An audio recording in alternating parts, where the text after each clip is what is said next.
Very good. My watch is 3 o'clock, so I think we kept the panelists waiting long enough. So really happy to kick off this side event at the UN Ocean Decade Conference. The title is Advancing a Biodiversity-Positive Offshore Renewable Energy Transition. We all know what it means, but it's a long title. My name is Erik Gjerski. I'm heading the ocean work at the UN Global Compact. UN Global Compact is the UN organization for the private sector, non-state actors. Headquartered in New York, Antonio Guterres is our chairman. And we have about 70 local networks worldwide with more than 25,000 companies as members. And we have around 700 employees, all working to drive the sustainability agenda. And we are that many people, not because we are good at marketing or PR, but because companies want to know how to get there. They want guidance on the sustainability journey. When it comes to climate, when it comes to nature, when it comes to the social issues, good governance issues. So we were founded by Kofi Annan in 2000 with the 10 principles, really converting the UN conventions into operational guidelines for private sector. And this is really what we're going to talk about today. Deep diving into the ocean and a very specific sector, the offshore energy sector, the offshore renewable sector. And the reason why we have an offshore renewable sector is because we need to address climate change. We need a lot of renewable energy. And offshore renewables will be instrumental to get that change in order. At current capacity is about just over 61 gigawatt globally. But we know that to reach or to have any chance of meeting the 1.5 degree target, we need to deploy at least 380 gigawatt by 2030 in the ocean capacity. And we need 2,000 gigawatt capacity by 2050. That is a massive ramp up. So it's actually for every windmill you see when you fly over southern England or Denmark or something, for every windmill you see, there's going to be 6 more by 2030. That's just over 5 years from now, if you're going to meet that target. By 2050, for every windmill you see in the ocean, it's going to be 33 more windmills in the ocean. And that will have a footprint if we don't do it right. It will have a very negative footprint if we do it wrong. But this group will talk about how can we make it net positive, biodiversity positive. Very interesting. And today, there's lots of work going on addressing these issues. So for Ocean Decade, there has been issued worked with a white paper, so Frank will talk a bit about that. And the UNGC and some of our partners here are today launching guidelines, industry guidelines for biodiversity positive offshore renewables. And we will show you how to download that the guidelines after the seminar. But I think this is very important. We need guidelines, we need standards, and we need regulations in the end. And for industries, and I used to work in the shipping industry before joining the UNGC, we always started by innovations, investments into new technical solutions, advancing this cross-industry standards, then getting IMO or other regulatory bodies to adopt them as regulations. You have the same with the USB standard charging plugs and everything. It starts somewhere and it becomes a global norm and standard.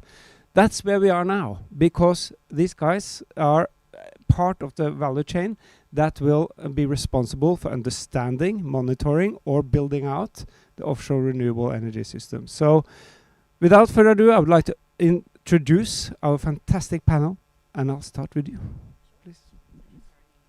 Your name and affiliation, and then I will deep dive into discussions afterwards. Yeah. Is it on now? Great. All right. Thanks so much for having me. I'm Dr. Rachel Golden-Kroner. I'm a conservation scientist and the director of Nature Positive for Oceans at the World Wildlife Fund in the United States. Hi, everyone. My name is Trisha Yadley. I am an attorney and policy advocate, and I am the Offshore Wind Policy Manager for the Nature Conservancy. Hello, everyone. I'm Jean-Stéphane Nass, working at the UN Global Compact alongside Eric, and I'm heading up our offshore renewable energy work. Hello everyone, I'm Cristina Simioli. I'm the Director of Energy and Nature, Offshore Energy and Nature at the Renewables Grid Initiative, a collaboration between TSOs and NGOs. Good afternoon, everybody. My name is Emma Hospice. I work for Ørsted, and I head up our biodiversity program and our work on environment and permitting surrounding offshore wind deployment. Hello, Frank Miller-Carger at the University of South Florida, where I'm a professor, and here I'm representing two networks. One is the Marine Biodiversity Observation Network, and one is Marine Life 2030, which is a program under the Ocean Decade. Hello, my name is Dan Smith. I'm from Fugro. I'm the offshore wind biodiversity solution owner. I look at everything from environmental surveying through to environmental monitoring from the beginning, before you identify a site, all the way out to decommissioning. Thank you. Thank you. We have a very great panel, so give them a hand before they start. Thank you. Very good. And Frank, I would like to start with you, because you have been the lead author of this white paper for the UN Ocean Decade on biodiversity and conserve and promote biodiversity, ocean science, monitor and education, and enrich global biodiversity data sets. Or the key recommendations for that, at least. Sorry about that. So, what are your key inputs? What are your key findings for the Ocean Decade in that white paper? Well, many of you may know that this whole week is dedicated to the Ocean Decade around the talk of these 10 white papers. The Ocean Decade has 10 challenges. Mm-hmm. One of them is Challenge 2, which is on conserving and protecting biodiversity and how do we understand multiple stressors and so on. And so this is exactly what you're doing. But so the question is, what are we recommending? And the paper is very short, 10 pages. We had tremendous amounts of input. So the recommendations are a bit high level, including doing partnerships like you're trying to do here. I think that this is a core thing. We also talk a little bit about how do you expand observing to support the science that we need. Science tends to be a little bit of a mystery to people, but all it is setting up an idea, imagining a future, setting up an observing system, collecting the evidence, and then going by some conclusions. But with this kind of a partnership, we can go further and take action. We also could take further and do some modeling. And one of the things that we recognize is that there's no way we're going to have enough data, biodiversity-like data, to understand everything everywhere all the time. And so we're going to need models, and we propose to how do you organize the data so that it flows into these public databases like OBIS, GBIS, so this Ocean Biodiversity Information System or Global Biodiversity Information Facility, and global nucleotide databases, so that we can understand how to build the models that we need for the future. So my recommendation is that strengthen the partnership. I think that the scientific community is not very used to partnering with the private sector in a general sense. Of facilitating that conversation is good. Using the standards that we propose, which is, for example, Darwin Core, to code the data and formatting it and passing it on to open databases, are pretty key. And then working with us to see how we advance these models in a way that we can map uses against where organisms could be, how they're doing, how they will be doing in the future. You mentioned to me before this meeting there were about 20 co-authors of this white paper.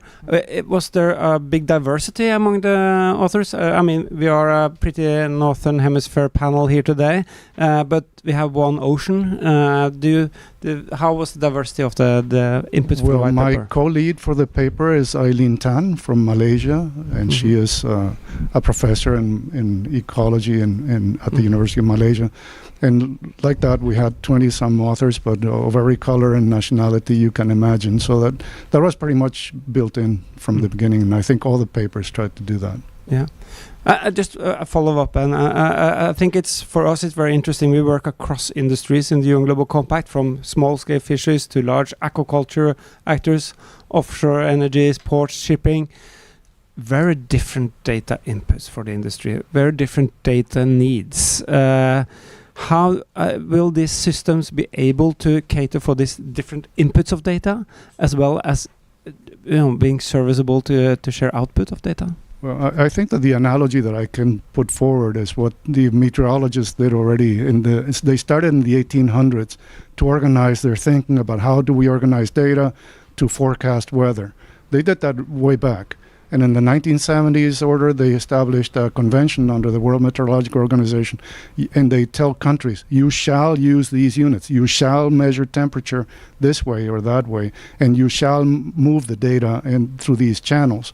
And so it works. Now we get data and we can forecast weather pretty well. So it took, 100 years to do that. I hope we don't take that long, but that's the model, is that we need to impose these standards, agree to them.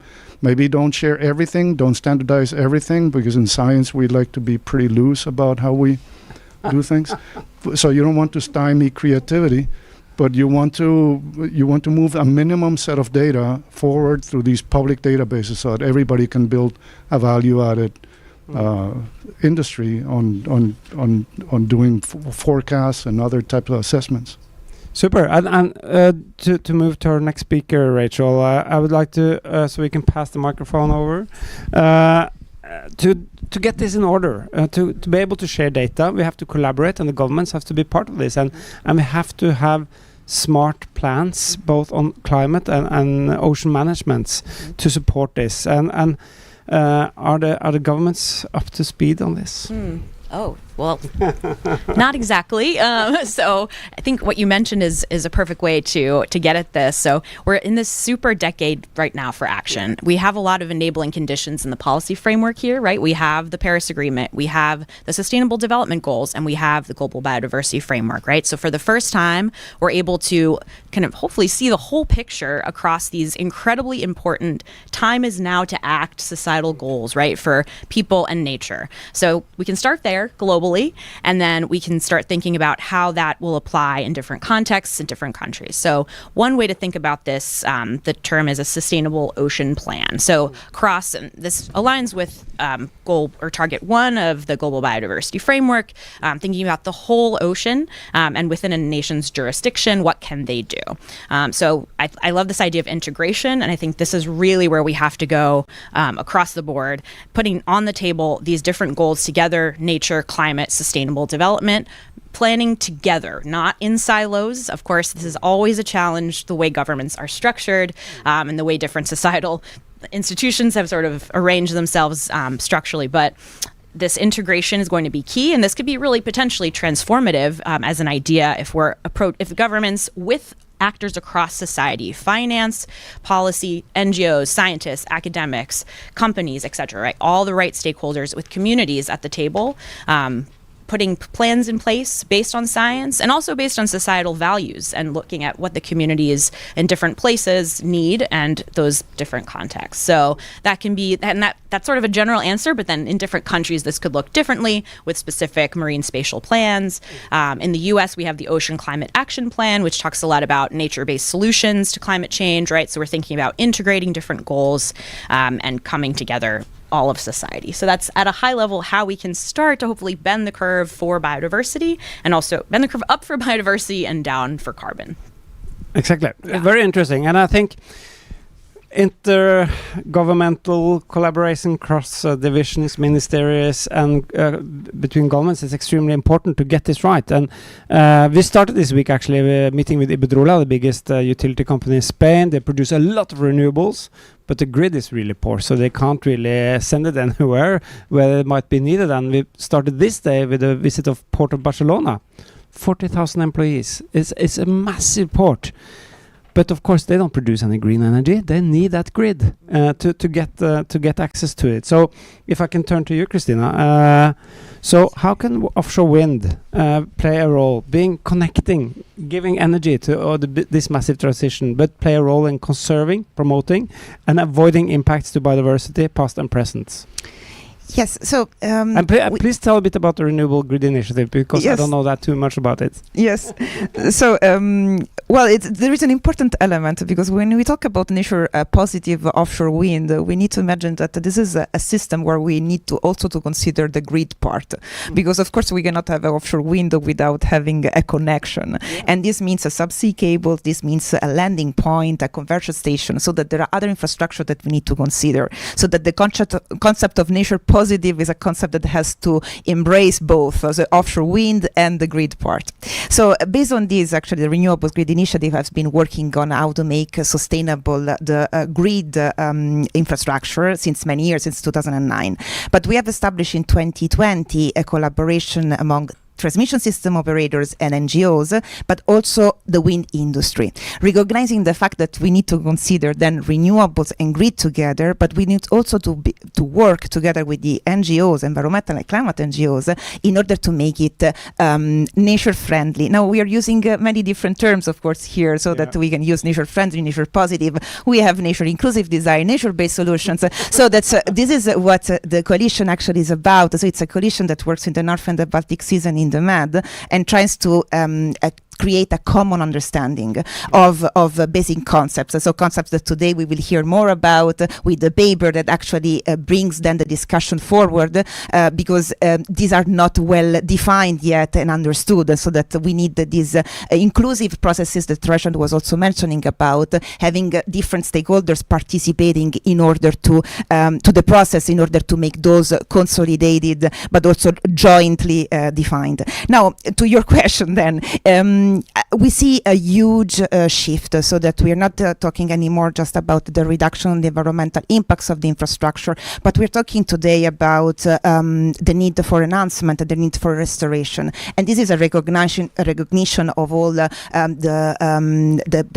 policy commitments that actually Rashad just mentioned, and the recognition that there is a biodiversity loss that we need to recover. So reduction is not enough anymore, so that there is a mitigation hierarchy, but we need to go beyond this. And very importantly, I think that when it comes to governments, actually they're not yet creating the regulatory frameworks, but the industry is actually going ahead and is starting on a voluntary base then. And this is an example of we are here today. It's an example of the coalition where they are actually collaborating with the NGOs, with the academia and others, so that in order then to inform these regulations that will need then will be very much needed in order to scale up all these solutions that we are today seeing testing for the first time, but will need to be scaled in order to achieve meaningful then conservation targets. Yeah. Excellent. I couldn't agree more, and I think it's symptomatic for all the industries that we are meeting, and I'm very impressed that the grid community in itself is pushing this very hard forward, because the industry is feeling the pressure from their clients, from their supply chain, from their investors, from their board, from their employees, but also from themselves. They want to take lead on this. I mean, there's many executives in companies are very bluntly saying they don't want to lead a company which is not going in the right direction. And I think we see now that there is a deep impatience with governments and international regulatory authorities to get in order good regulations that can speed this up. Absolutely. I mean, I think it takes 1 to 2 years to build an offshore windmill park, but it takes 10 years to get the license. So it's a headache for us. So, and the grid, even more. The grid is, and it's super complex because it crosses so many municipalities and different kinds of authorities. So definitely a big issue that we have to take seriously. I think on the grid side, just another example, in Scotland, of course, all the existing grid is originated around the coal power plants and the gas power plants. They're not located by the shore where the new energy is coming in. So they have to retrofit the whole grid in the UK. Then let's start with all the countries who doesn't have a grid up and running at this capacity at this point. So if you're into the stock market, maybe you should go buy some copper shares because it's going to be a lot of new copper grids coming up in the world. But for the industry to do this right, we need alignment. So that's wonderful with the white paper. I think it's a great contribution to challenge 2, as I said, for the decade. Very important that we get multiple voices to align on recommendations. And of course, the private sector is already investing. As I said, we're going to build 6 times as many windmills as we have today in the next 5 years. So we need common ground. And Jean-Stéphane, you've been leading the offshore working group at the UN Global Compact. And why? What was the rationale behind it, and what was the ambition of the working group? Yeah, so at the UN Global Compact, we know that offshore wind is really going to play a critical role in the clean energy transition, and that the global build out to meet the climate targets that we need to meet is going to be massive. And we really want to help industry scale globally, but also ensure that they're scaling in a way that is sustainable and that takes into account people and nature. So this is really the time, rather than later down the road, to ensure that we're building our clean energy future the right way. And so with that in mind, we created a working group. It's industry-led and industry-focused, but it convenes governments, civil society, and other knowledge brokers and stakeholders. And it really kind of has three key pillars and goals where we think industry can really make a difference to move the needle forward. The first is the working group acts as a knowledge-sharing platform for best practices and innovation amongst industry, of course, where it's not commercially sensitive. It also acts as a forum to, as we've talked about on this panel, to set industry standards in collaboration with science, with academia, with government, to eventually, hopefully, become and essentially set the foundation for the global standards and regulations that we need to make the energy transition more efficient and more predictable. And then we really feel that industry has a unique kind of perspective with its on-the-ground experience in terms of policy advocacy. It can really provide actionable policy recommendations to governments and government agencies to make these processes more efficient. And so our role at the UN is to really bridge that gap between governments and industry and try to deliver those policy recommendations. And so briefly on the biodiversity piece, following on the momentum from COP15, our working group decided to launch a month-long workshop on nature and biodiversity, looking at net positive impact on biodiversity, which is the step beyond no net loss. And we've created a set of essentially minimum criteria that the offshore renewable energy industry should be kind of looking at and considering when they're building out their NPI action plans and really building it into their business model. And so the idea behind these minimum requirements is that it's creating alignment for the companies that are already working on this and that have already developed plans. And then it's providing guidance and raising the level of ambition for companies who are just starting their journey. And we've also put in a set of recommendations on how to actually operationalize some of those criteria, which I know Trisha is going to get into next. Excellent. Thank you, Jean-Stéphane. And Trisha, you're going to expand on this and also maybe tell us a bit more how this can be used by the finance sector, by the operational companies and governments in the next journey in improving this industry, helping the industry improve itself. Absolutely. So first, I just wanted to, talk about a few considerations, and I think it's worth re-emphasizing a couple of the points that were made at the outset by Eric and others. We have a dual crisis, biodiversity loss and climate change crises. We've talked a bit about the scale of offshore wind deployment, but it's important to remember that one of the drivers behind creating this set of recommendations and criteria and collaboration is also the pace. We have to cover a lot of ground between 2024 and 2030 to meet these offshore wind targets and to respond to the global biodiversity framework goals. And that means that we are going to be moving forward with large-scale deployment with limited information in some instances. We will not know everything about interactions between offshore wind and habitat and species while we build out. It also means that if we're focusing on responding to one of the major threats of biodiversity loss, which is climate change, that we can't be moving forward with offshore wind deployment in a way that is contributing further to biodiversity loss. So these things need to be addressed simultaneously. And the last thing that we know is that getting to no net loss, simply avoiding and minimizing impact, will not result in biodiversity gain. It may not even halt biodiversity loss. So we know that is not enough to just get to zero.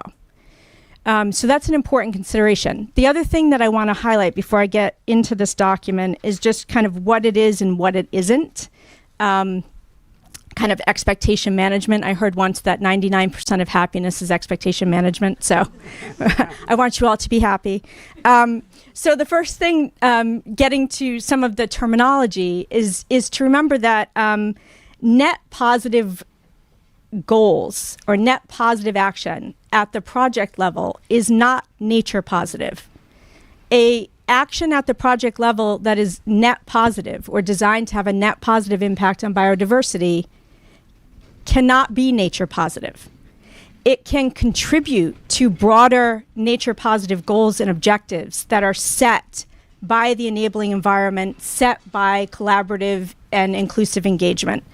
And so when we look at this set of recommendations that are in this publication, these recommendations and criteria are directed to the offshore renewable energy sector and what they can do at the project level to kind of advance the ball down the court. But really important to remember that there are challenges to implementation that remain for the offshore renewable energy sector. We've heard some of these challenges already. We lack standardization, we lack institutional frameworks, we lack ways to measure and report. And that speaks to and ties into the need for this broader enabling environment and what that looks like. So what you'll see when you look at this document is that there will be a set of minimum criteria that companies agree, okay, this is what good looks like. If I'm going to try to do NPI actions at the project level, I need to try to tick these 7 boxes. And the document will include a series of recommendations under each criteria for how they can go about doing that. But it will also address the government and regulatory sector role, the finance and investment community sector role, the environmental nonprofit, research, academia community roles relative to that same set of minimum thresholds. And it will articulate specific recommendations for those sectors for how they can go about creating an enabling environment for the offshore renewable energy sector. And the last thing I wanted to just touch on before I show you a couple of slides on this point, and we've heard this too, but I think it's really worth saying this because I've done a lot of work in environmental prosecution, and I don't think I've ever seen a scenario where the regulated community, where industry wants to partner on nature, on biodiversity, where you have so many terms like nature inclusive design and net positive and nature positive, and those terminology, even though we're not standardized yet, are circulating in all of these sectors, and in a large part are being led by the offshore renewable energy sector in conversation. I just want to highlight and flag that I think that's remarkable. So, okay, in terms of opportunity, where do I point this? Oh, wait, I went back. How do I go back now? There we go. Okay, we'll start here. So just a couple of quick things on the framing for the document. Okay, there's 7 criteria, but they're kind of lumped into these categories so that because we want the offshore renewable energy sector to understand, and everyone who's engaged on this, that there is kind of a sequential approach, obviously, to getting to net positive impact. The first bucket is that we need to halt biodiversity loss at the project level. That means, and I'll get into that in a little bit on the next slide, before we get to enhancing and restoring ocean health.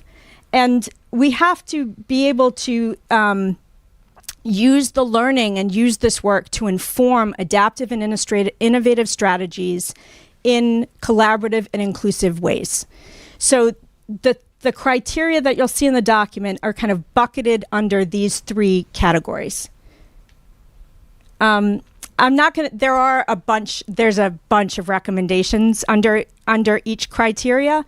So I'm not gonna go through each of the recommendations and criteria, but just focusing in on these buckets here, and happy to take questions, obviously. In the halting biodiversity loss category, we obviously want companies to commit to demonstrating how they are how they are reducing greenhouse gas emissions associated with project development, both as a corporation and at a project level. So that's getting to that first crisis. The second is the sequential and iterative application of the mitigation hierarchy. That is key. We have to do a really good job of avoiding impact in the first place, minimizing, mitigating those impacts before we can go from 0 to +1.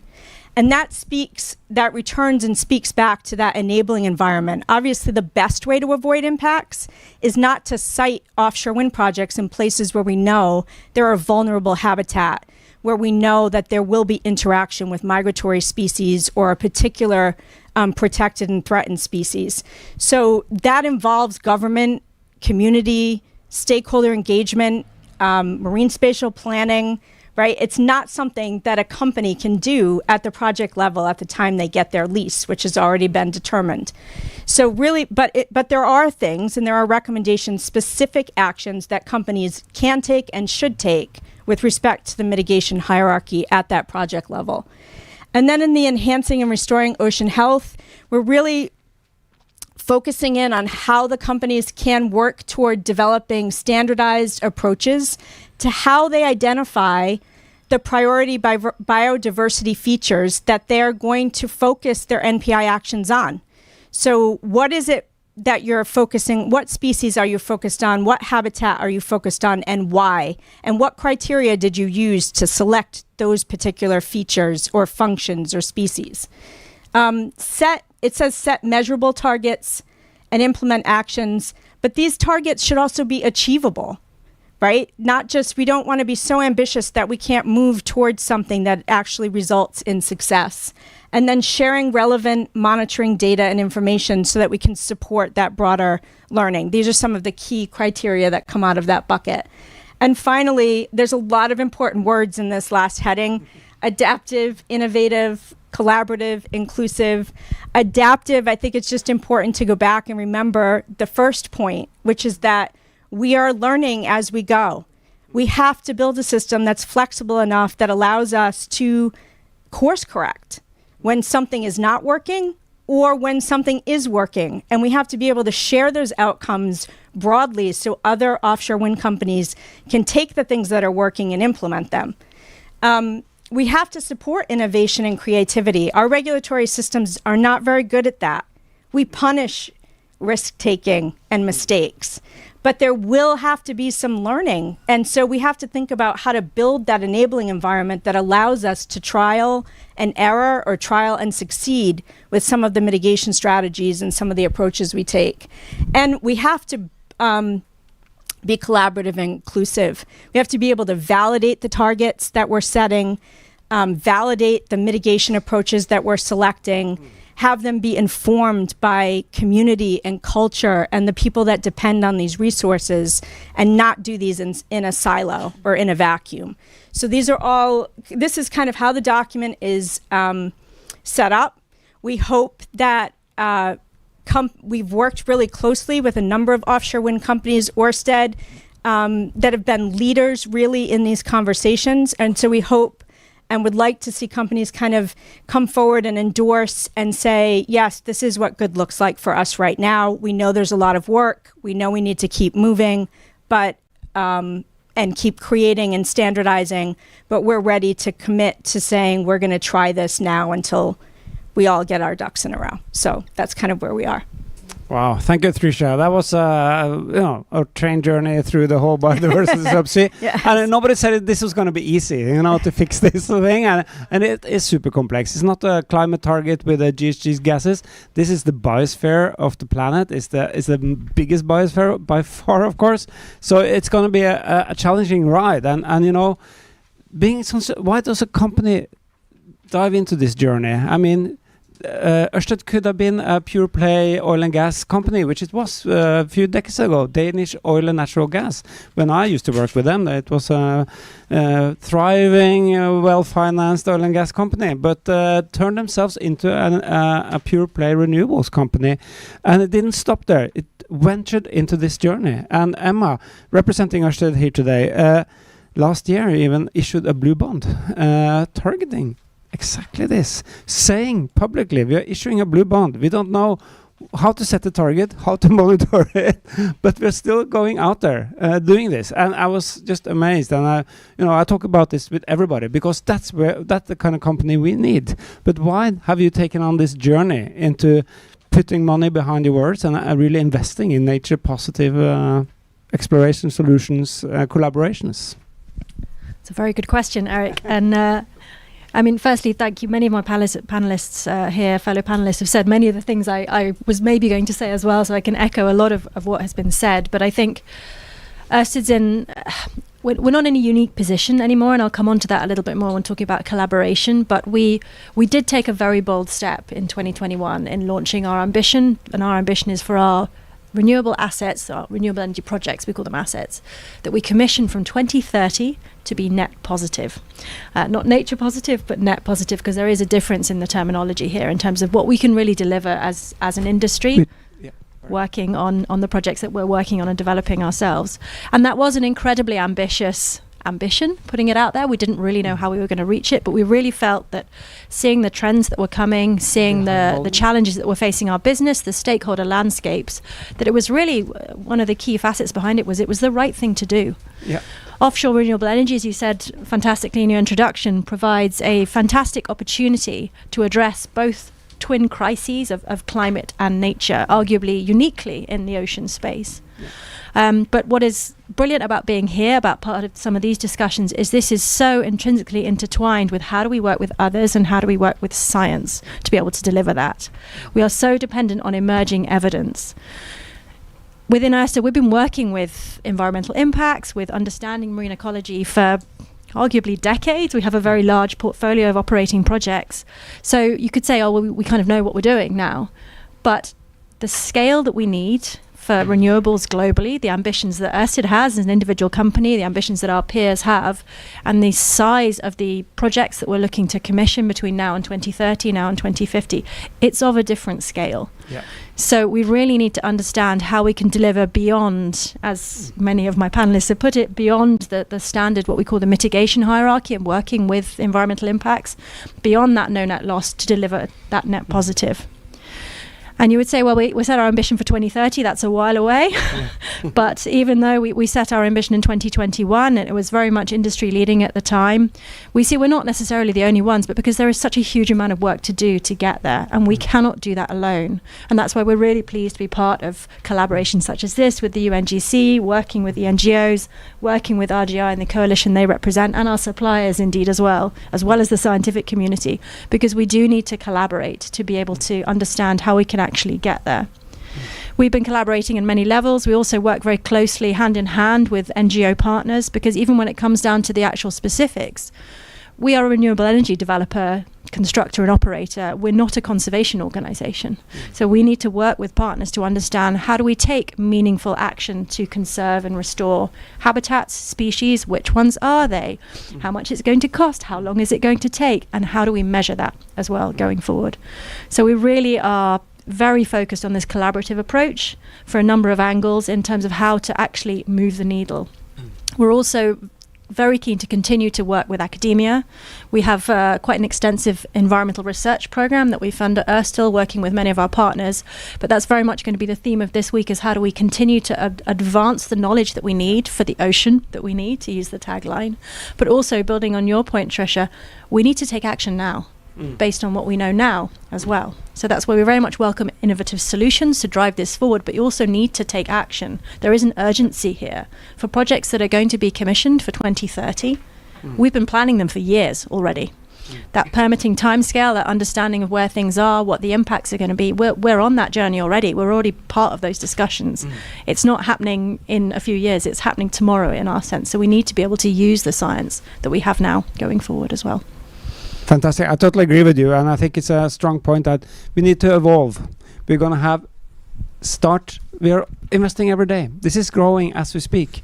So we have to start taking in the data, the science, and we have to collaborate and evolve. So I think it's a fantastic outcome that you've produced. And moving over to Fugro, I mean, it's data sharing is at the heart of this. And you know, the shipping companies and the offshore industries is all over the ocean all the time, picking up lots of data. I remember back in, I think it was 2016, PGS, a Norwegian seismic company, they wanted to give all their excess data for the last 2 decades to the UN. So they had a big hard drive with all the excess data. And we went to the UN before I started working there with this big hard drive, and we didn't find anybody who can receive it, because the centralization of data and how to use it and what kind of format was working. But it was more like a symbolic gest from a company that has tons of data about the ocean seafloor and would like to share it for the benefit of everybody. And Fugro has been a leader, by far supporting the decade, supporting ocean data, working with us and the whole community here in trying to see how can we improve this. And maybe you can share with us, Dan, some of the challenges that you have seen, but also the opportunities now opening up as we are entering the decade, couple of years into the decade. How long have you got? I come at this from quite a practical point of view, because Fugro is quite a practical company. We send out large boats and buoys and that sort of thing to actually go and collect data, and the challenge of that shouldn't be underestimated, because what a lot of people do is they say, well, we know more about the moon than we do about the bottom of the ocean. Well, why is that? Surely we could just send out more boats and collect more data. And there's a fairly physical and simple reason why that is because we can identify on the moon things using light. Light passes through vacuums and it has a very wide spectrum, and you can tell an awful lot of stuff about a surface using light, because the light waves are nanometers long and they can provide a large amount of data. You can use that sort of light, satellites, aircraft, that sort of thing, in coastal environments, in the near shore, when you get into certain depths. But then when you get to beyond that and you're starting to look at the ocean, then light doesn't penetrate very far into the ocean. So if you want to understand the seabed, you really need to start using sound. And then you need to start sending out large vessels with different types of sound sources and sensors, which will map in lines. Literally, you sail in a line, you turn around, you sail in another line across hundreds of kilometers of offshore wind site. And that doesn't even scratch the surface of the whole ocean. And you then take that and identify where in all of that geophysical surveying do we think there are habitats. And then you need to go and take physical samples of water, of sediment. You need to take video transects, and you need to analyze that. You need to make sure that those samples are going to be continuous, send them back to a lab, have people analyze it, get people to take samples on your vessel. All of this requires highly skilled mariners, highly skilled ecologists, geologists, lab technicians. And if you're wanting to then upscale that from what we used to be doing 10, 20 years ago, which was effectively looking for oil and gas, now to hundreds, thousands of square kilometers of seabed, looking for the offshore wind sector, up to the entire ocean, I don't think there's enough people who can actually do all of that. Your example of PGS is a pretty apt one. There aren't enough geophysicists and ecologists and that sort of thing who can really understand these things. If you want a job, become a geophysicist or an ecologist. We need them. And so we're investing in areas around this. We're investing in making our operations remote so that we can have staff on shore, so that you're not having to send somebody off for months at a time. They can be supporting multiple projects. But then that comes with additional challenges, that if you're on a vessel and you deploy stuff and it gets tangled up, then you're there. You can pull it back up. You can fix it. Whereas if you're on a remote platform, you're stuck. Like literally, you've got to go out, sail out to the thing and pick it up again. We're looking at things like machine learning to improve the processing speeds. But then you get into the problem of, then you need actually data to train your models, and because a model is kind of like a toddler, right? You keep telling it the same thing, and eventually it tells you that yes, you're Papa, you're not the dog. But that means you've got to have enough other things for it to recognize that one's Papa and that one's dog. Then you need to build lots of different models, and you also need to get the data from the vessels back to shore. Because one of the key complaints that quite a lot of people have is, we commission these surveys, they go out for months, they come back, then they give the data over, then it gets analysed, and it could be 4 months, 6 months before we get any data back.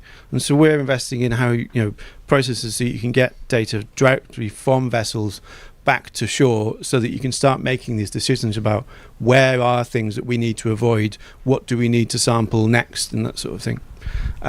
There's physics, hardware, people, and then the last bit is capital. So the reason the offshore wind market works is because the offshore wind sector has said, this is where we're going to put the projects. You've got the enabling environment, you know where they're going to go. So companies like us can say, okay, there's this many projects coming up, that makes it worthwhile to invest.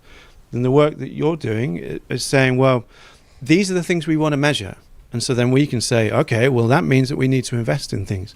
But if you want to take the next step of going between those projects, of identifying, how do we grow kelp forests, seagrass forests, how do we feed that into different markets? You need that next step of enabling environment so that you can then start saying, okay, well, in 5 years' time, 10 years' time, there's going to be this market, and we can then invest in that to understand the next stage. Otherwise, we're going to continuously use the previous era's technology. And the last point of this, you've all touched on the sort of the need for these top-level targets and sub-regional targets, but there really needs to be an engagement with the regulator.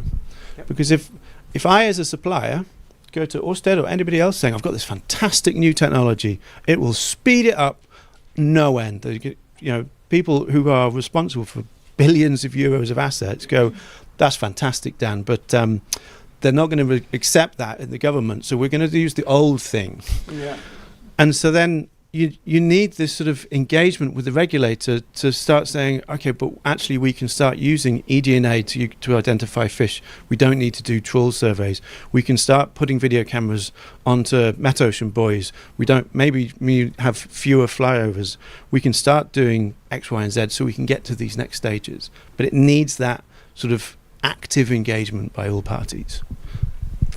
Thank you, Dan. I think that's a fantastic dive into the complexity of the ocean. The darkness of the ocean is so different from the moon. It's easy to spot the moon. Everybody can see the moon. You can't see the seafloor. I mean, it's just not there. And when we do see the seafloor, we see only a tiny bit at a time.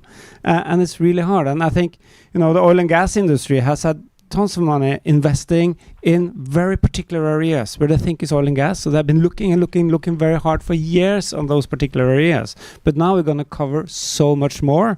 And the revenues in renewables is not the same as oil and gas. So there's different budgets. We have to internalize those costs into the licensing.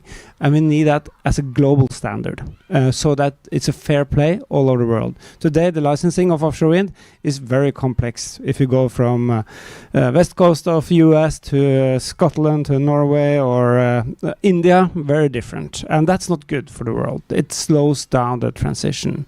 And I think, Frank, maybe this peeking down the ocean floor, trying to find the data, bring it up. How can we really make it usable and accessible and standardized? What was your thinking on this in working with the white paper, and how can you use it more smarter for all the communities that need this data?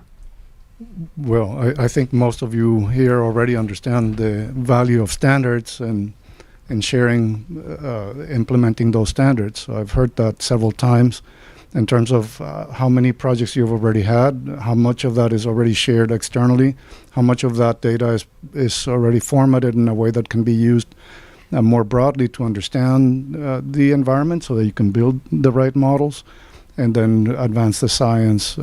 So you need that basic data, be it eDNA or be it imaging or being acoustics or any other type of data. That has to be more openly available, and it has to be standardized in a way that you can more easily use the applications to aggregate the data from local to regional to nationwide, and then including for building these indicators that we're asking countries to produce. No? So that if the data is not available, every country is going to produce a different indicator, and you can't compare things between each other or how it changes over time, which is really what we're talking about.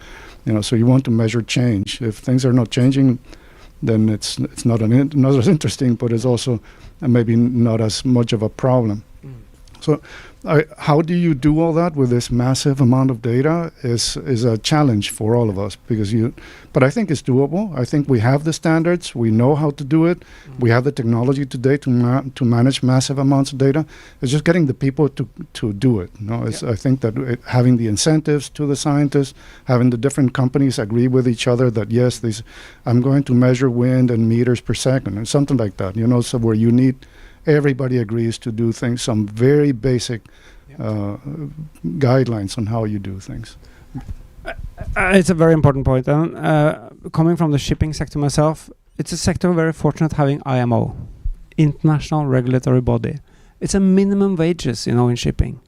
It's environmental standards. It's climate emission standards. You won't have a license to sail your ship if you don't have the certificate, which is beautiful. It might be slow sometimes, but it works globally. All ships in the world, not the Russian dark fleet these days, but rest of the world follows those rules. Very, very interesting. And I think we should have something like that for offshore wind. This global body with support of all governments interested to be part of this journey. But while waiting for that perfect UN family tree, we have to work with the governments we have. So maybe, Rachel, with being in the WWF US, growing the blue economy in the US is a bit different from the rest of the world, also with the Jones Act. I mean, it's very different rules, but as Frank said, they come up with different indicators, different metrics. What's your take on that? Sure, yeah. Well, that's a huge question. And we're also coming at it in our office from a global perspective as well. So we know, of course, we're hearing from everyone that data, the infrastructure to collect data, the data itself, the standards around that, and then how it's processed with the science, that's all critical. And then the next step that we need, that we're really working on, is how to ensure that all of that is translated and actually applied and taken up by industry in a way that can help move the needle for offshore wind and actually across the rest of the blue economy. So this is critical. So there's a few pieces that we're working on at WWF with partners to help move this forward. We're in the voluntary space, but sort of the theory of change broadly is that the voluntary space will provide momentum and lead to a regulatory space, right? So I want to talk about three things briefly that we're working on relevant to like metrics data and moving through this theory of change. So the first one is called the Science-Based Targets for Nature. I'm curious if anyone's actually heard of that in the audience. Okay, a few. So great. So this initiative is based on the Science-Based Targets Initiative, which was focused on greenhouse gas emissions. This is focused on nature, right? So this is a system where we'll have standard methodologies and science-based targets for companies to voluntarily sign up to basically go through the process of doing the science, figuring out what are the targets they're going to be setting. And there's land targets, water, ocean, and biodiversity. So our team is involved in setting up the technical aspects for the Ocean Hub. What should companies do? What does good look like for the ocean? So right now we're working on seafood and the seafood value chain over the next year, but then we'll be moving into other sectors, which will include offshore wind. So this one is taking what we're calling a pressures-based approach. So it's looking at the drivers of biodiversity loss. So the exploitation of seafood is a big one, the protection of marine habitats, pollution. So we're looking at the ways that companies impact nature in order to be able to, they can set those targets to reduce or avoid those impacts. Another way you could look at it is looking at outcomes, so the actual measurements of biodiversity itself, like the genetic level, the species level, the ecosystem level. So we're looking at that as well, and we're building what we're calling a framework for a nature-positive future for the ocean. So this is hoping to fill in some gaps that other systems aren't yet approaching. So we're trying to bring together this outcome-based approach and see what makes sense in terms of ambition. So what does nature need, but also feasibility, right? We have to make sure that the data and indicators that we're suggesting are feasible to be measured and implemented. So we're very much on that journey now to understand where that will go. And the third is that I'm a part of the Nature Positive Initiative. So this is a relatively new NGO organization that is based on kind of this momentum around this idea of nature positive. It's a coalition of about 27 NGOs. I know Nature Conservancy is also a big part of this. And this year, one of the activities is to come up with a consensus around metrics that will make sense to assess credible contributions to a nature positive future. So it's not going to be easy, but we're going to have to sit down and look at like feasibility of measurement, relevance, credibility, availability of data, like all these sort of technical aspects of like where is the state of knowledge and data in the ocean and on land, so that we can come up with a consensus, and then therefore we know what to build into these guidances voluntarily, and that we hope will turn into regulatory action. So, yeah. Thank you. I think that's extremely important, Rachel. And for those of you who don't know the SBTi, it's a gold standard for science-based targets. And the finance industry is applying that as much as it can. I think, I mean, it's really, NBIM, the Norwegian Sovereign Wealth Fund, calls it the gold standard, and they're really pushing for the next level. And science-based target for nature, it's going to be much more difficult to get at the same level as SBTi, but we have to do it. There's no excuse not doing this. It's extremely important, so I'm really glad that you're at the helm of this, and we're always there to collaborate. I mean, the SBTi was a super success. I think it's the next level of not having an IMO for the offshore wind sector, because it gives transparency to investors, clients, stakeholders, the whole supply chain, because there is a second-party opinion on SBTi. It's extremely important. And I think that's a result of collaboration. And this is a question for all of you, and I'll take it in turns. And how can we coordinate and connect these initiatives even better? I mean, half of the group here was out there for like 20 minutes before the seminar, probably cooking up a good answer to this, because we are a big ocean family here in Barcelona this week, and I think we already work very well together, but we have to actually get, you know, boots on the ground, as one of the panelists said yesterday in the opening seminar. We have to start moving. It's urgent. So Trisha, maybe I'll start with you. What are the biggest things that we have to do to really get a global inclusive collaboration that can evolve fast enough? Oh, it's a challenging question, because when I think of collaboration, my mind doesn't go immediately to global. It goes to local, because I do think that we have to make sure that we are beginning kind of at the ground level and thinking about how communities prioritize resources and how they prioritize the research needs and data needs, and kind of ladder that up into a collaborative approach. And we're seeing some of that take place in the United States. There's the establishment of the Regional Wildlife Science Collaborative that really thinking about how to develop an integrated science plan that looks at impact and opportunity across an ecoregion, and can also act to collect data,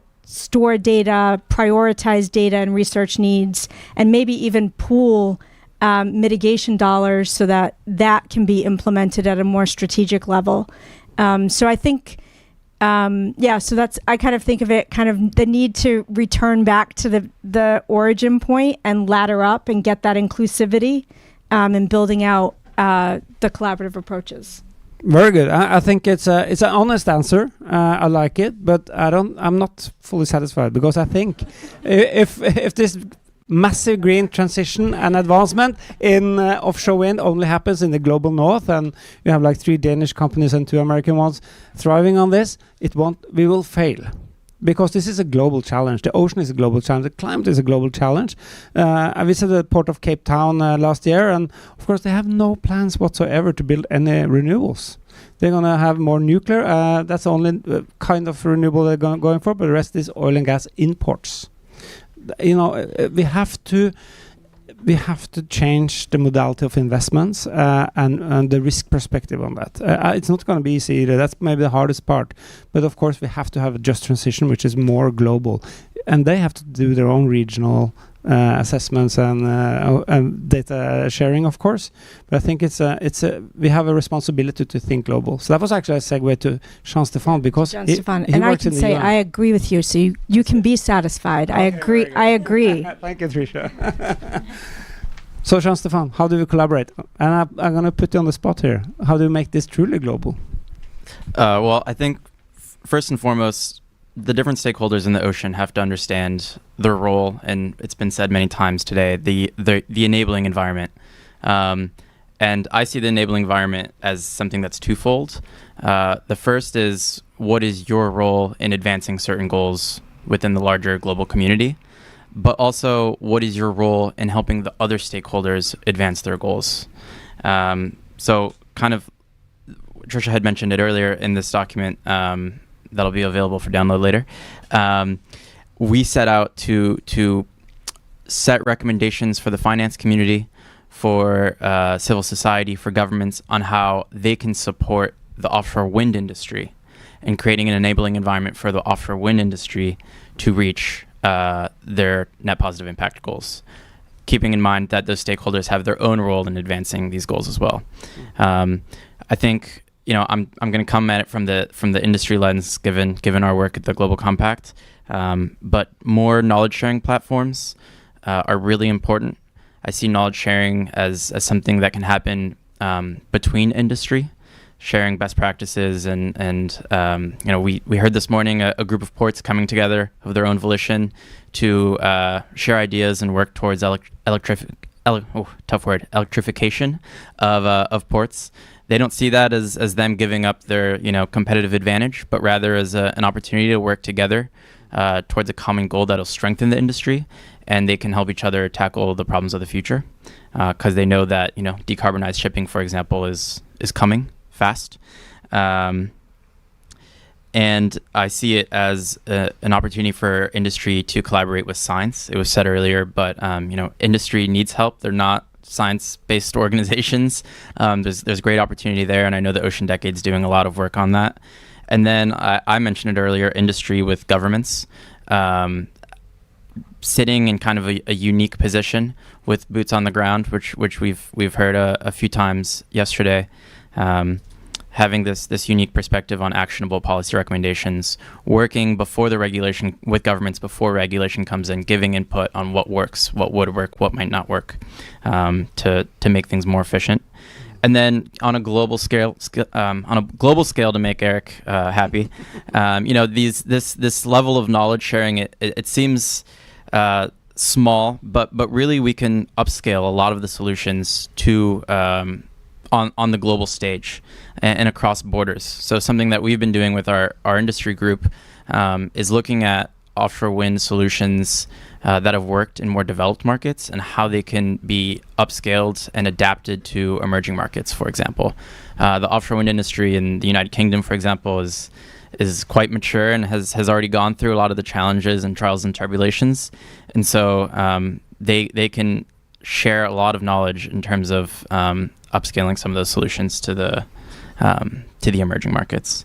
The very last thing I'll say is that this all has to be underpinned by good science and data. And I'm encouraged by this panel. I know that Fugro and Ørsted are working together on the corporate data sharing group through IEC UNESCO, and I know WWF is working on, you know, measurable targets and reporting frameworks, which are really crucial. So thank you. Very good, Conservancy. I couldn't agree more. You have to support Ocean Decade on the data sharing group. It's a very important initiative. And I would like to say that what you're addressing is also, I mean, it's really about energy security, the whole renewable industry. And there's a map from Ørsted. We don't have it here, but I love that map. I use it all the time in my presentations. It's about all the new energy projects, the hydrogen projects in the world. And it's not Saudi Arabia, Qatar, Russia, and Norway. It's spread all over. Even Mauritania in West Africa has a huge hydrogen project for exports. It's very interesting. It's changing the landscape of energy security. And suddenly governments are understanding this, that they can ramp up their security. And after the Russian invasion of Ukraine, they are very more interested to avoid the volatility of the fossil fuel industry, to have a more secure energy supply in the future, which renewables can really be a part of. Additionally, with, as you mentioned, Jean-Stéphane, IMO, with the GHG strategy now in its second round 2 weeks ago in London, really pushing forward, we will have a decarbonization of shipping. So there will be demands in Cape Town and all the other ports around the world for green fuels. And you can import them from Rotterdam, or you can produce them yourself and tap into this fantastic market. And more ports and countries are seeing this massive opportunity. We will open up for questions soon.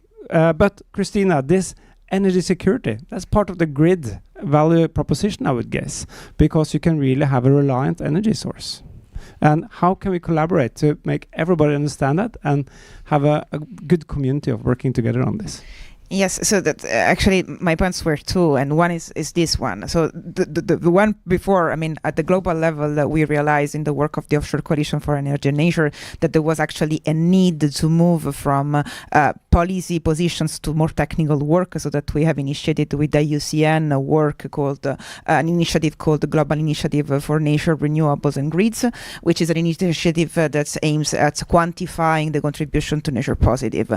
And so that this is our contribution, and this is, of course, I mean, it will be needed to be coordinated with all the initiatives that are happening at the moment, because this is the momentum for nature positive, differently from net positive, but I mean, we can then discuss about the terminology later. But so that it's very important then to connect all these initiatives, also because it's we have not infinite resources when it comes to manpower, right, to work on all these topics. But then the second point is the point actually that I wanted to address, and I very much agree on the local level, is actually the opposition. So that everything that we are doing, and that is we are doing, I mean, for the good environmental status of the sea, but we are doing it in order then to give these ecosystem services that we need, I mean, to actually support the local communities. It's also about creating, not just reducing the opposition, but creating benefits for those that are affected by the infrastructure itself, so that it becomes crucial to have these global initiatives and not just being complemented by the work that needs to happen at the local level, where opposition is still today among the main reasons of delays. And so that's when it comes to the grid, for instance, it's not the sexiest part, I think, of the overall energy system, because turbines are much more loved than pylons sometimes, or a conversion station on the shore, I mean, which can be, can be the size of 20 football fields, so that we are talking about very important infrastructure, but so that it's even more important than to understand how the energy system works, why we need this, and how it can be better built. But so it's a matter of also communicating in the right way, listening then to the needs of the local communities in order to provide also benefits for them, because this is a transition that also have to provide benefits to them. Yeah. Very good. I couldn't agree more. And later this year, Brazil is hosting the G20 meeting.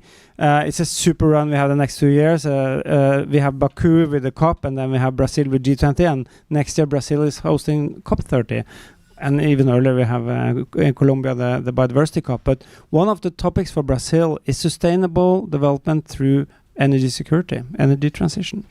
And we are co-convening the ocean track together with Rubens here and our colleagues in Brazil.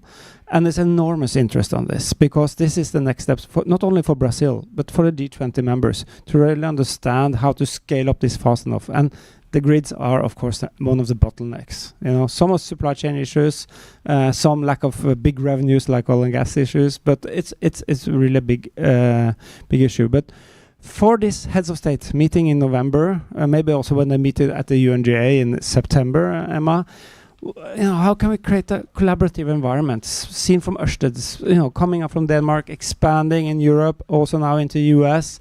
How do you look at this collaborative effort to create a solid ocean data sharing in the offshore wind sector to align politicians and the industries? It's really easy. So, I mean, we've all mentioned collaboration a lot, and I think several panelists have looked at the different levels of it, and I think that's the challenge. We could spend the whole time talking about collaborating and talking about how great it is to collaborate without actually making any progress.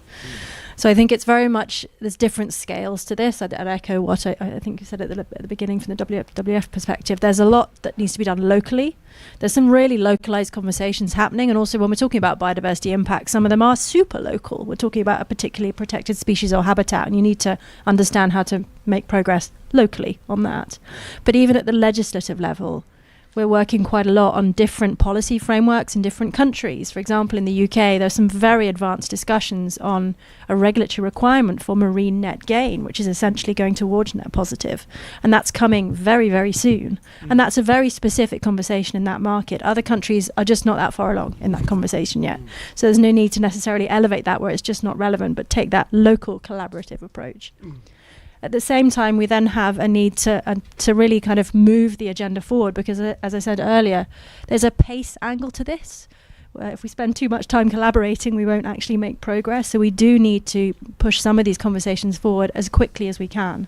One of them is on the measurement side of things, and there's a lot. This space, as you said, Christina, is developing so fast that a lot of people are talking about this. But we really invite collaboration, maybe from smaller groups where possible, maybe just our industry peers, if anyone's here, to try and say, well, how can we agree what we can agree and move forward? How can we endorse the fantastic work that we've done through the UNGC principles? You know, I say this also as a scientist, it's really easy to pick holes in what we don't know and where we can maybe bring somebody else in, but where can we endorse what we do know so we can move the needle forward in kind of a more, a slightly larger group than local? And then the final piece is we need to carry on those global conversations and those cross-industry conversations as well, particularly around data. Because we are talking about the same types of data. We need to look at it from a standard approach with some of the evidence gaps that we have. So very much echoing what many of my co-panelists have said about the different levels that are needed, but very much we do need to start to make decisions and start to move the needle on some of these topics. I couldn't agree more. I totally agree. And I was in a panel in Monaco Ocean Week last month with a small Turkish port, chief operating officer in that port. And of course, they're a small port. They don't have the means to address this at all. It's very hard. But they want to be part of the journey. They want to be sustainable. They have a 3,000-year-old port. It's massive. So, Frank, how, with all this multiple stakeholders, and I'm also putting you on the spot because I would like to understand, this is the decade of ocean science until 2030. Where are we 4, 5, 6 years from now on data sharing? What is your ideal scenario on collaboration and data sharing? Well, hopefully we'll look beyond 2030. So we only have now 6.5 years, right? So to complete this decade.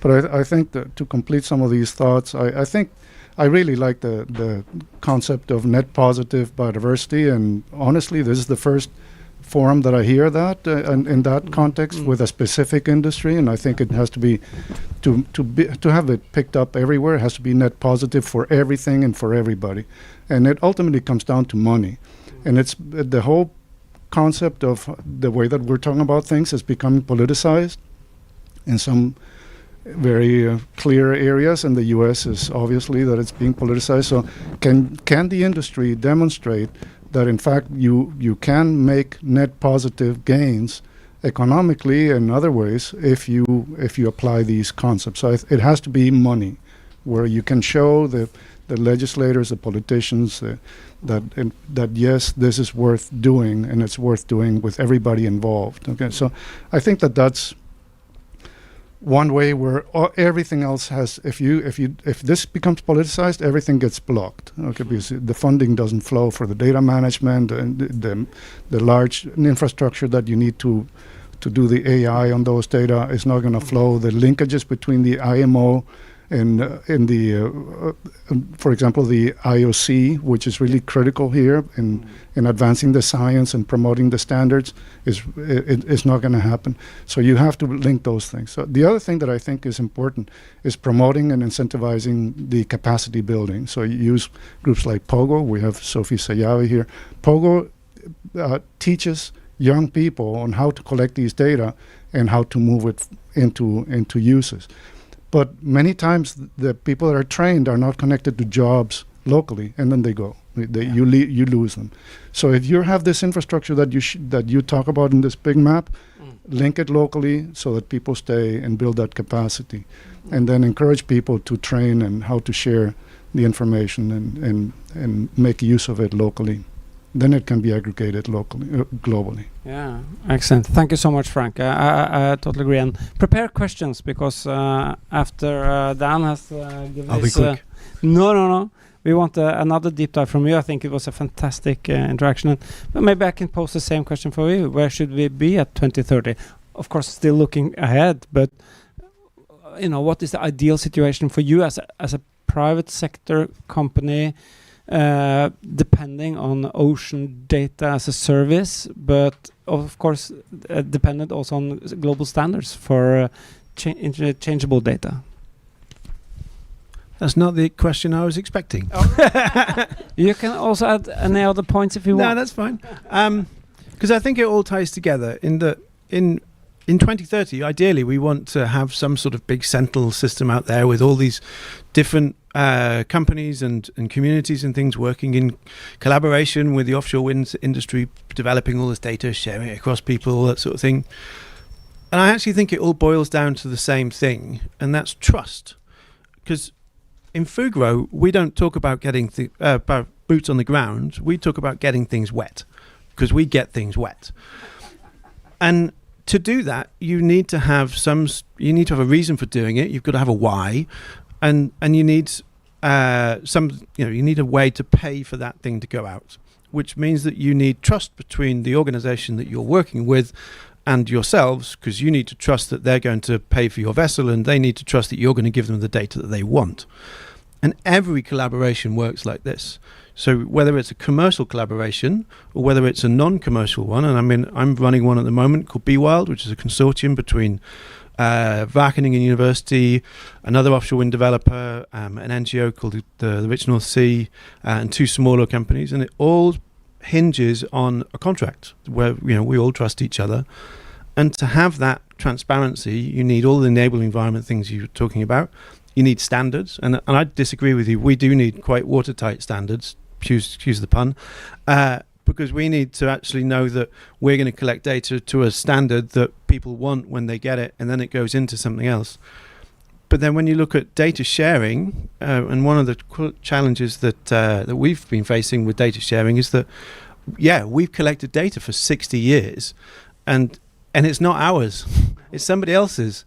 And we don't have the legal right to share it with anybody else. And so if we want to start looking at the way in which data that is collected is then shared with multiple stakeholders, then that needs to be written into the contracts, and we need standard terms and conditions, and we need to trust that it's not going to be shared, for example, before you've got a consent for your wind farm, all that sort of thing. So it all boils down to this trust, and I think there's a huge amount that we can just learn from how we have always worked, but then take it a next step of engaging a bit earlier, understanding the problem, understanding the best way of solving it, understanding who takes the risk and who benefits, that sort of thing.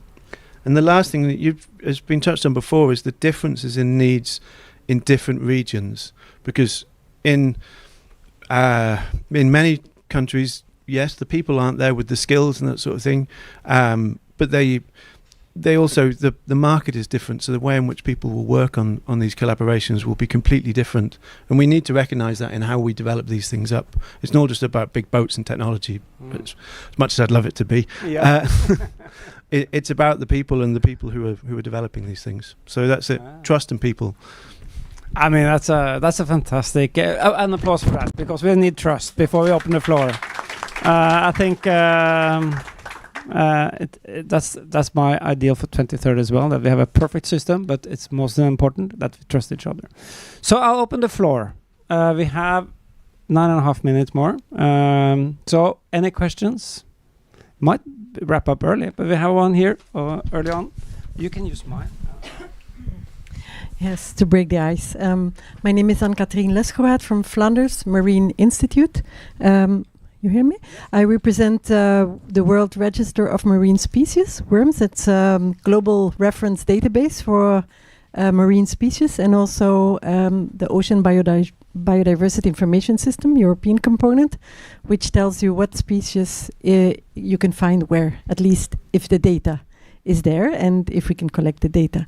So my question to this honorable panel, I'm so happy to hear this word of trust and partnerships and collaboration, and a lot of the applications that we work for is precisely to improve and strengthen the environmental impact assessments and applications, etc., amongst others, for the applications and licenses for offshore renewable energy, in which, of course, we do not only work in Belgium and Europe, we work worldwide. But as you know, Belgium is one of the marine areas where we have a lot of applications. More than 1/3 of the marine space is offshore renewable energy.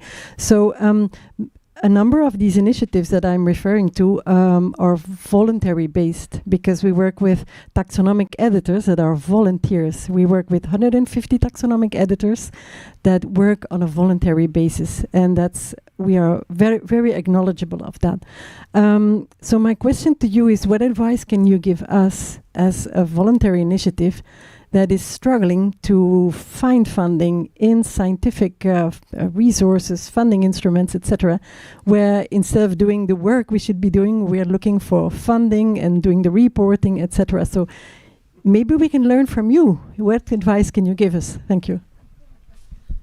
There's a straight answer to that, isn't it? I don't know. Anybody who would like have a go? I mean, both to join international working groups and funding for science is always hard. That's my impression.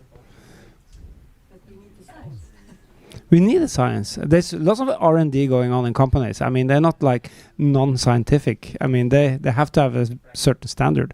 But of course, it's a R&D term we use. But funding for science, a lot of that is, of course, from governments, but there is also scientific projects like research institutions and so on. So, Tricia, you will start.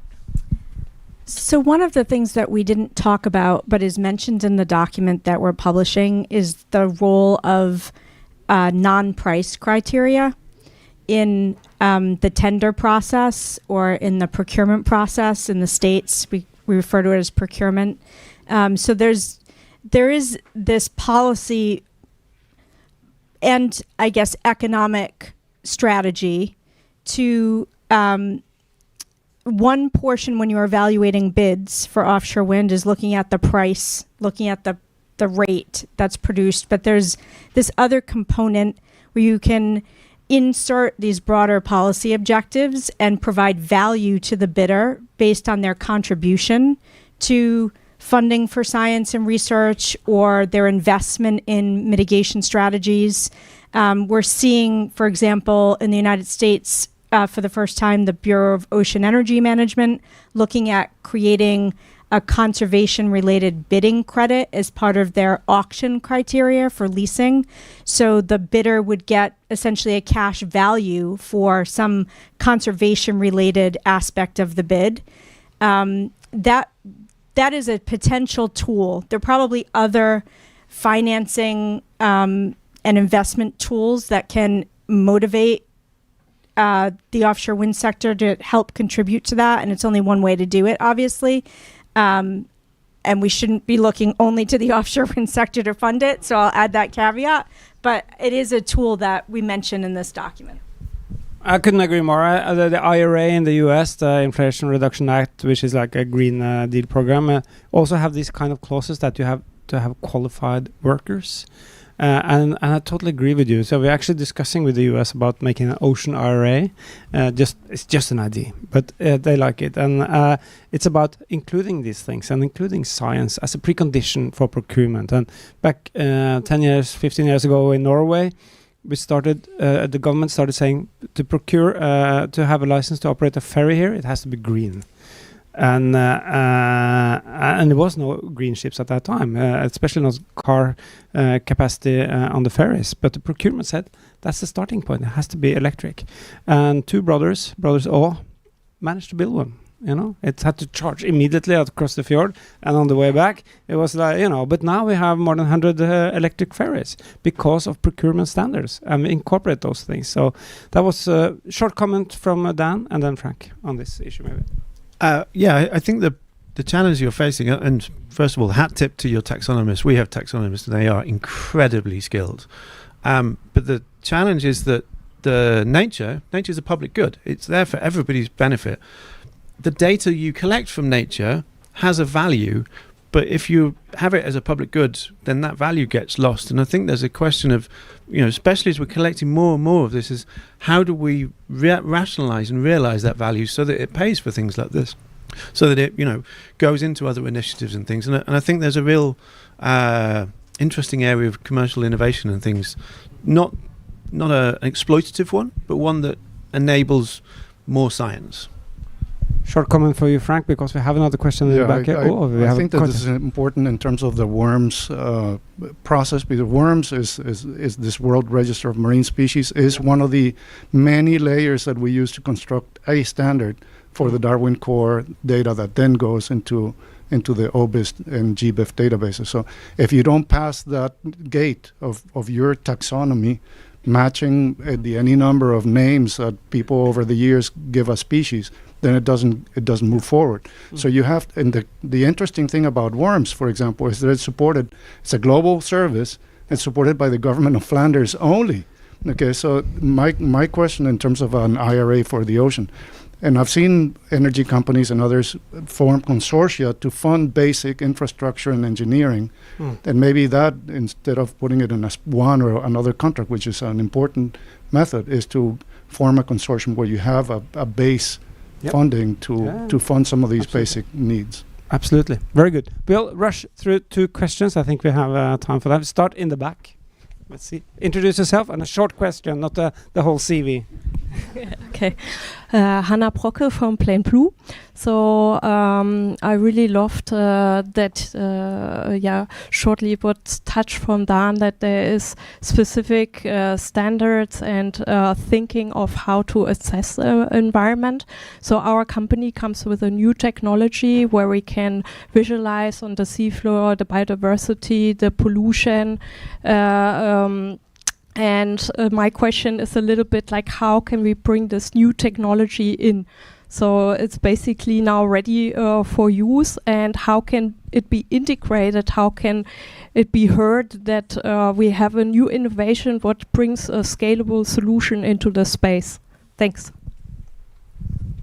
Very good. I'll take it very quickly. I'd love to hear more. Basically, that's one step. I think from an industry perspective, we're always keen to understand where there are innovations in this space. We are sometimes, to pick up on what Dan said a little bit hamstrung by what our regulators will accept. But we do work in very different legislative environments, and in many markets there's fantastic incentives from government to help us trial new ways of measuring biodiversity, monitoring biodiversity, understanding what our impact is. So we're always keen to have to find out more. So I'd love to find out more, basically. Dan, short comment. Well, so first of all, you need to ground truth and prove the technology, and I'm really glad that we are working with Bamboo on this. It's part of our surveying of the Italian coast, looking at seagrass. Hannah's actually, I forgot to mention, you know how I said light doesn't really travel through water? She's disproving me. But we need to have more of this, where we're bringing these new technologies in, using them in parallel with technologies that exist and are proven and are accepted, and say, well, actually, is that better or worse? Does it work in this context or that context? Is it commercially viable here or technologically viable there? And it's that sort of collaboration, and that then comes back to trust, contracts, etc. Super. Very short question. Last question from you. I would like to add there that use the networks of the Ocean Decade for the programs like Marine Life 2030, OBON. These are there to do exactly what you're asking.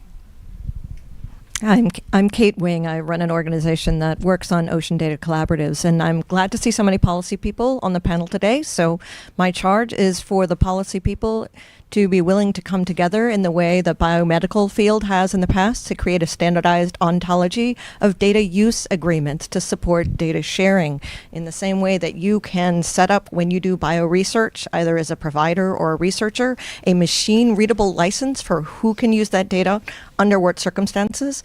Why can we not have a similar library of data sharing agreements that everyone is confident in for ocean data, even when data cannot be fully shared, but at least the metadata could be shared, and under limited situations, data can be shared amongst private parties in order to preserve both private advantage but also nature gain. So who's in? Yes, please. And that's a very good question, because that's really a cross-sector learning, from the medical sector. And both my sisters are doctors, and I totally agree with you. That we have a lot to learn from them. Who would like to tackle this last question? Short comments. Frank?